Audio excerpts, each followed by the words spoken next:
Welcome back to Unbiased, your favorite source of unbiased news and legal analysis. I'm your host, Jordan, and I hope you enjoy the show.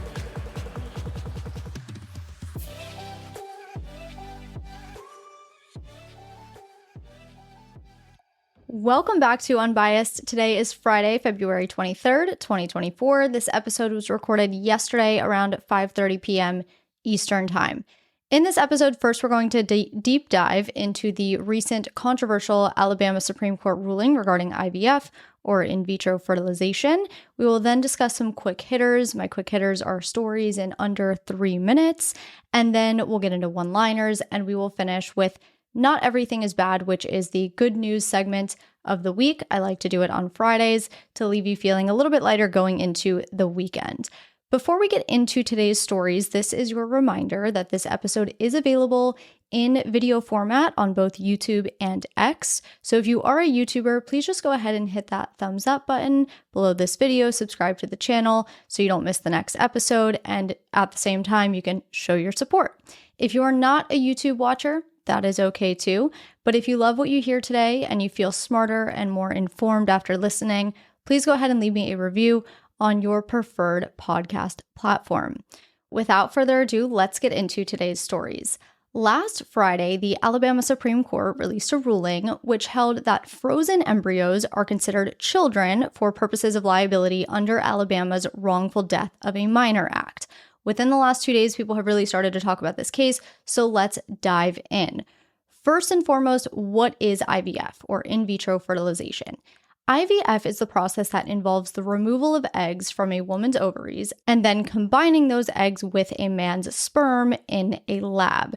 For purposes of this explanation, I'm going to run through a hypothetical so that you have sort of a better understanding of how this works. So let's say a woman has 19 eggs retrieved, but only 15 of those are mature eggs. Those 15 eggs will then be combined with a man's sperm, and on average, about 80% of those eggs will fertilize. So let's assume a woman gets 12 fertilized eggs. From here, you have to wait to see how many of the fertilized eggs reach the blastocyst stage. At this stage is when doctors can do genetic testing so that they can get an idea of the reproductive success of each embryo. Usually about 30 to 50% of the embryos will reach this stage. So now you're down to 6. Then comes the actual testing. This is when you would test for any genetic defects that could cause implantation failure, miscarriage, or birth defects, things like a missing chromosome, an extra chromosome, single gene disorders, the rearrangement of genes, things like that. Not all embryos will make it past this stage either. Some embryos have defects that make them unviable. So let's say that of the 6, 3 test normal. These 3 embryos are the embryos that have the best chance of implantation. Now, only about 65% of normal embryos will lead to pregnancy, but statistically, if you have 3 normal healthy embryos, your chances of getting pregnant with one of those 3 is about 95%. So even though you start with 19 eggs retrieved, you may be down to 3 at the end of the whole process. And those eggs that have not yet been implanted can be stored in a cryo chamber for future use, so frozen in time so that you can use them at a later date.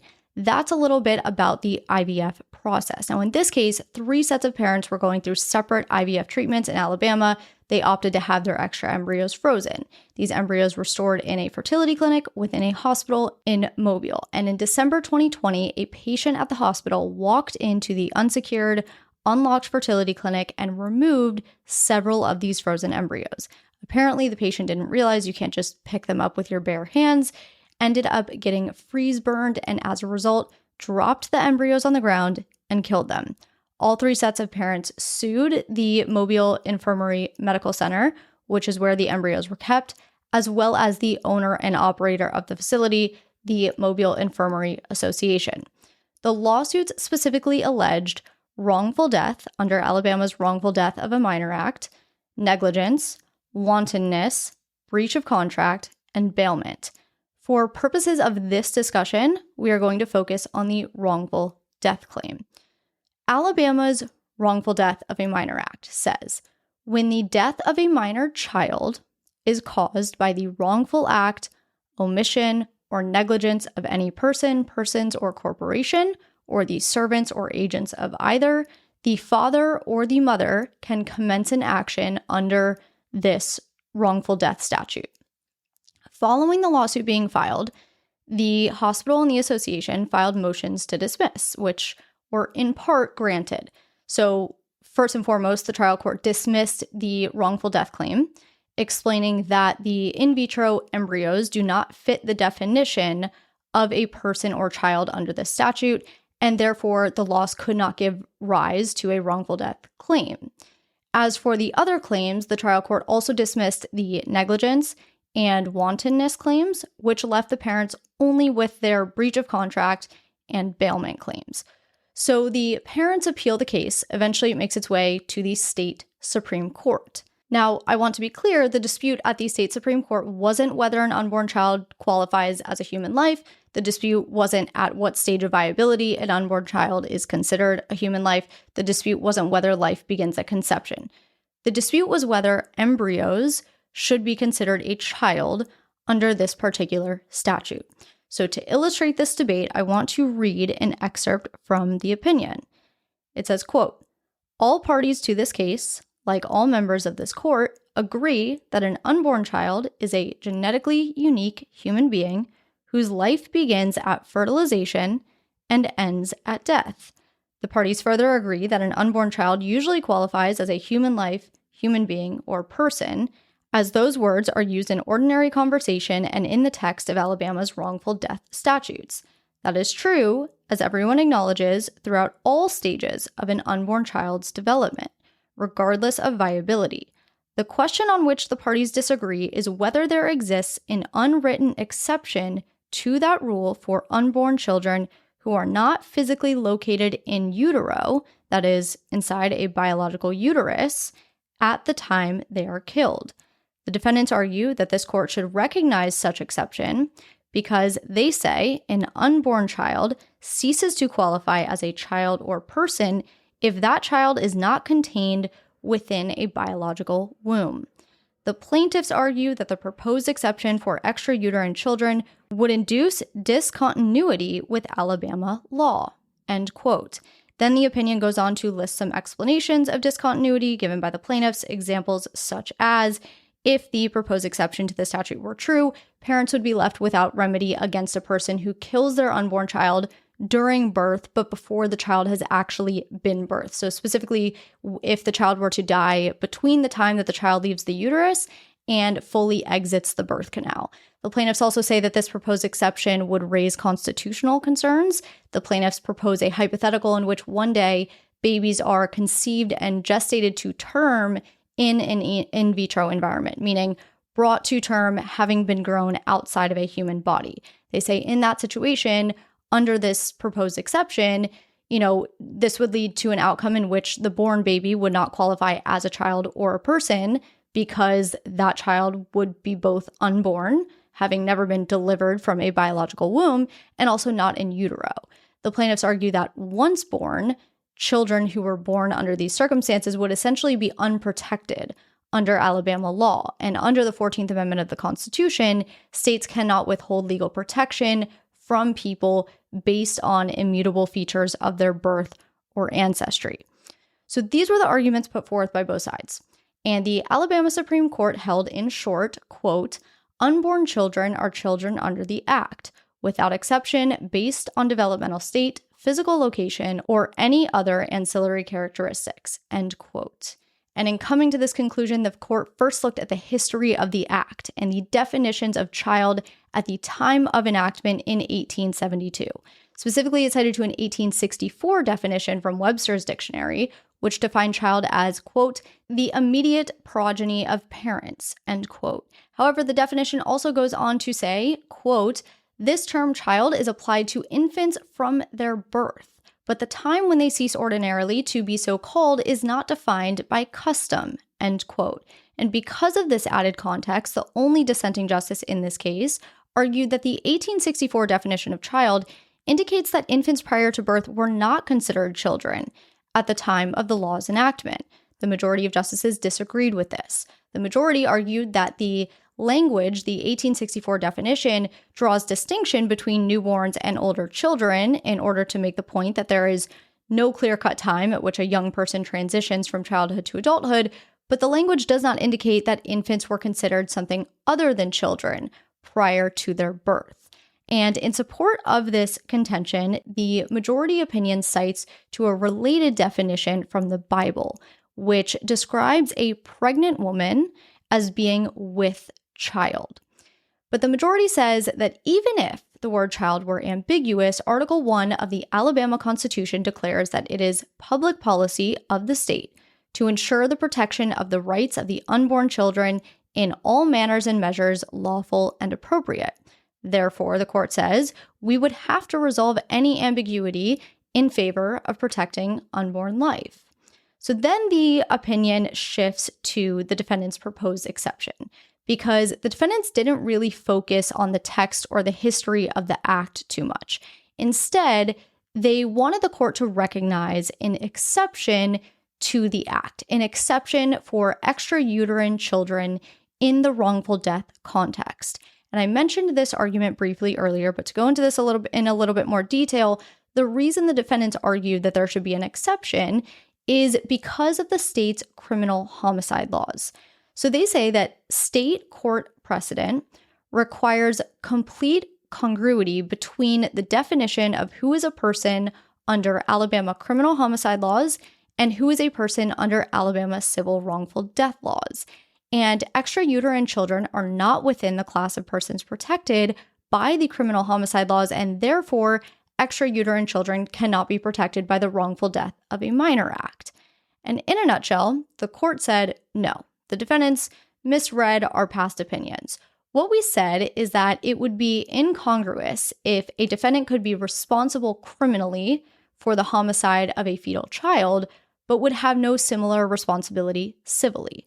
The court said that the opinions simply observed that it would be perverse for Alabama law to hold a defendant criminally liable for killing an unborn child while immunizing the defendant from civil liability for the same offense, because criminal liability is, by its nature, more severe than civil liability. So the set of conduct that can support a criminal prosecution is almost always narrower than the conduct that can support a civil suit.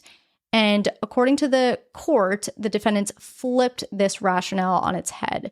The court said, quote, instead of concluding that civil homicide laws should sweep at least as broadly as criminal ones, the defendants insist that the civil law can never sweep more broadly than the criminal law, end quote. The court said that this is illogical. And finally, the court briefly addresses the public policy concerns of the defendants. So the defendants argued that if the court didn't create an exception for extrauterine children, the cost of IVF in Alabama would increase substantially and could make cryogenic preservation onerous. And the court said, quote, while we appreciate the defendants' concerns, these types of policy-focused arguments belong before the legislature, not this court, end quote. So the fact of the matter is that this is a first-of-its-kind ruling, and it does not apply to any other state other than Alabama, but it definitely opens the door for other states to issue similar rulings and perhaps paves the way for the Supreme Court to hear this case. This is completely uncharted territory, right? When Roe versus Wade was argued before the Supreme Court in 1973, the issue was whether the Constitution recognizes a woman's right to terminate her pregnancy by abortion. And in answering that question, the court also determined a point of viability in which that constitutional right attaches. Then in 2022, obviously Roe was overturned in Dobbs, but now in this case out of Alabama, you have this question of what constitutional protections do embryos have, if any? Embryos not yet in the mother's womb. This is an entirely new question.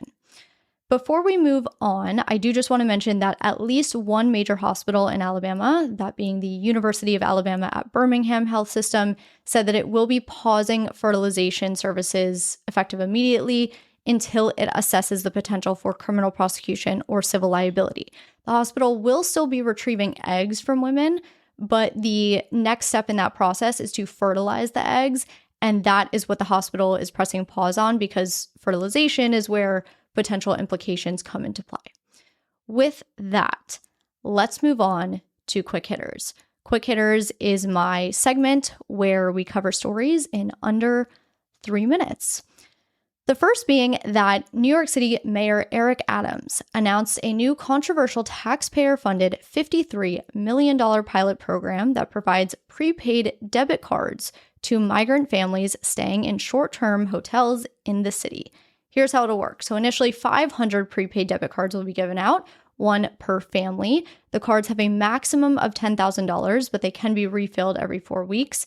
Each person gets $12.52 a day. So a family of 4 would get roughly $50 a day, or around $1,500 a month. A family of 6 would get roughly $75 a day, or around $2,200 per month. And then, of course, a single person would get $12.52 per day, or about $375 per month. The city's contract with Mobility Capital Finance provides that the cards can only be used to buy food, baby supplies, and necessities, and can only be used at local bodegas, convenience stores, grocery stores, and supermarkets. Mayor Adams says that he thinks this plan will actually reduce food waste and stimulate the economy because now instead of having to hand out free food and supplies, which he says often ends up in the trash anyway, these migrants can spend this money at local shops and put it back into the economy. He says the plan is expected to save the city $600,000 per month, which equates to about $7.2 million annually. Critics of this plan think that this will only entice more migrants to come to the city. Moreover, they're not keen on the no-bid contract with Mobility Capital Finance, which provides for a large amount in fees for the firm, specifically a $125,000 one-time setup fee, $250,000 annually for management fees, and also fees depending on how much money is distributed to the migrants. So $1.5 million to the firm for the first $50 million handed out, $2.5 million for the next $100 million handed out. Critics are also skeptical of the oversight. In other words, how can the firm be sure as to what the money is being spent on? How will they track it? Quick hitter number 2. The Supreme Court ruled in favor of a man charged with murder who said double jeopardy prohibits his retrial. Here's what happened. Damian McElrath, who suffers currently, from bipolar disorder and schizophrenia, stabbed his mother more than 50 times in 2012. He was charged with felony murder, malice murder, and aggravated assault. He went to trial in 2017, and the jury found him not guilty of malice murder by reason of insanity and guilty but mentally ill as to the felony murder and aggravated assault. As you can imagine, this was a bit contradictory. How can you be determined insane but also found both guilty and not guilty as a result of the same action that took place at the same time? The Georgia Supreme Court ruled that the verdicts were repugnant under Georgia's repugnancy doctrine, which says that a verdict can be set aside if it involves findings by the jury that are not legally and logically possible of existing simultaneously. The Georgia Supreme Court ordered a new trial as a result. Prior to the start of the new trial, Damian argued that double jeopardy prohibited a retrial on the malice murder charge because the jury found him not guilty. The state of Georgia argued that there wasn't a valid verdict pursuant to state law, and therefore he was never officially acquitted so as to warrant double jeopardy. The district court sided with the state, and eventually this case made its way to the Supreme Court. And here is what the Supreme Court's unanimous ruling said. Quote, "Once there has been an acquittal, our cases prohibit any speculation about the reasons for the jury's verdict, even when there are specific jury findings that provide a factual basis for such speculation. We simply cannot know why the jury in McElrath's case acted as it did, and the double jeopardy clause forbids us to guess." End quote. In some other Supreme Court news, the Supreme Court declined to hear a case challenging the admissions policy at a prestigious Northern Virginia high school. In 2020, Thomas Jefferson High School for Science and Technology adopted a new admissions policy, which no longer relied on standardized tests. Previously, admission into the school required 4 total standardized exams, and students were then selected based on a review that included test scores and teacher recommendations. But as of 2020, the district overhauled the process to instead evaluate students based on their GPA, written assessments, and experiences. The goal of this overhaul was to mitigate socioeconomic obstacles. A group of parents then sued, and they alleged that the new policy sought to balance the student body's racial makeup by excluding Asian Americans. According to data, Asian American students had made up 73% of enrollment before the changes, dropped to 54% immediately after the changes, and is now back up to 62%. Ultimately, the Supreme Court declined to hear this case, and they let the appellate ruling stand, which permits the admissions policy. Justice Alito dissented. Justice Thomas joined him in the dissent. Justice Alito wrote, quote, "The court's willingness to swallow the apparent decision below is hard to understand. We should wipe the decision off the books, and because the court refuses to do so, I must respectfully dissent." End quote. Quick hitter number 4. Earlier this week, Delta Airlines introduced a new flight that will fly from Austin, Texas to Detroit, Michigan on April 8th for the sole purpose of seeing the total solar eclipse from 30,000 feet up. The press release on the website reads, quote, "If you've ever wanted to experience a total solar eclipse from the sky, Delta has you covered this April. Delta Flight 1218 will be specifically operated on an A220-300, which will offer especially premium viewing due to the aircraft's extra large windows. The flight will depart from Austin at 12:15 p.m. Central Time and land in Detroit at 4:20 p.m. Eastern Time, timed to give those on board the best chance of safely viewing the solar eclipse at its peak." End quote. The website does include a disclaimer that says that while this is the flight plan, and the flight plan has been designed to maximize the time within the path of totality, things could change because of outside factors like weather and air traffic control. These one-of-a-kind tickets sold out within 24 hours, but Delta did note that there are 5 other flights that same day around that time that should offer passengers a look at the eclipse as well. Quick hitter number 5. The Biden administration announced on Wednesday that it would be forgiving another $1.2 billion in student debt for roughly 153,000 borrowers enrolled in the SAVE plan. Typically, borrowers are eligible for forgiveness under these income-driven repayment plans after 20 or 25 years of payments. But under Biden's newer SAVE plan, those who borrowed $12,000 or less and have been making payments for at least 10 years are also eligible for forgiveness. Under the SAVE plan, for every $1,000 borrowed after the $12,000, a borrower is eligible for forgiveness after an additional year of payments. So $13,000 borrowed, eligible for forgiveness after 11 years of payments. $14,000 borrowed, eligible for forgiveness after 12 years of payments, so on and so forth. The SAVE plan was actually part of President Biden's Plan B once the Supreme Court struck down his original plan last year. Now let's get into one-liners, just one-line headlines that I think you should know. Number 1, Donald Trump confirmed during a Fox News town hall event this week that some of the individuals on his vice presidential shortlist include Florida Governor Ron DeSantis, former Republican candidate Vivek Ramaswamy, Senator Tim Scott, Florida Representative Byron Daniels, political commentator and former Representative Tulsi Gabbard, and South Dakota Governor Kristi Noem. Walmart is set to buy TV maker Vizio for $2.3 billion to allow it to better compete with Amazon's and Google's ad businesses. Fubo TV filed a $1 billion lawsuit on Tuesday against Disney, Fox, Warner Brothers, and Discovery, seeking to block a planned sports streaming service. The White House is expected to reveal an expanded sanctions package against Russia on Friday in the wake of Alexei Navalny's death. And while the source of the outage is unclear, AT&T customers experienced a massive outage on Thursday morning, affecting more than 74,000 customers at its peak. And finally, Boeing has replaced its head of its 737 MAX program, Ed Clark, with former vice president of 737 delivery operations, Katie Ringgold.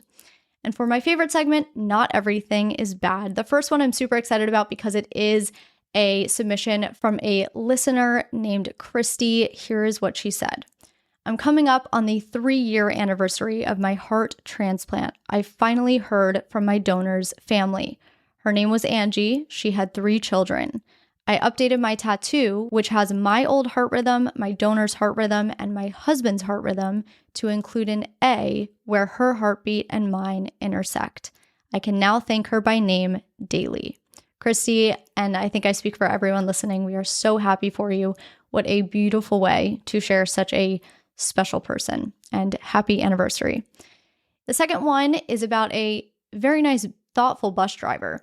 So you may have heard this story already. It went a little bit viral, but if you haven't, it's a good one.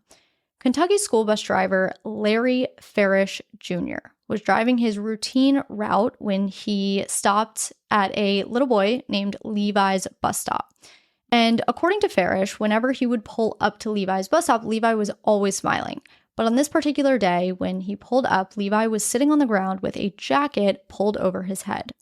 Farish asked Levi what was wrong, and while Levi was crying, Levi told him that it was pajama day at school, but that he didn't have any pajamas. So Farish noticed that Levi gets on the bus, he slides into his seat away from his friends where he normally sits, and he's just super upset. Levi gets dropped off at school, and Farish finishes the rest of his morning routes, but by now, he already knew he had to do something for Levi. He had to turn his day around. So once he was done with his routes, he headed to Family Dollar and bought 2 pairs of pajamas for Levi. Had to give him his options, you know? He drove back to the school. He hand-delivered the pajamas to Levi. Levi was so happy, hugged the pajamas to his chest, and cried happy tears. And you should see this picture of Levi. He looks so cute in his little all-star pajamas. If you're watching on YouTube, I do have a picture on the screen. But that is why we all need to be kind. And remember, when you're kind to others, it not only changes you, it changes the world.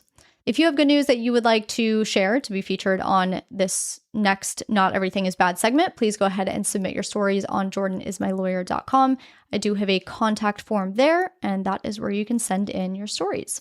That is what I have for you today. Have a great weekend, and I will talk to you next week.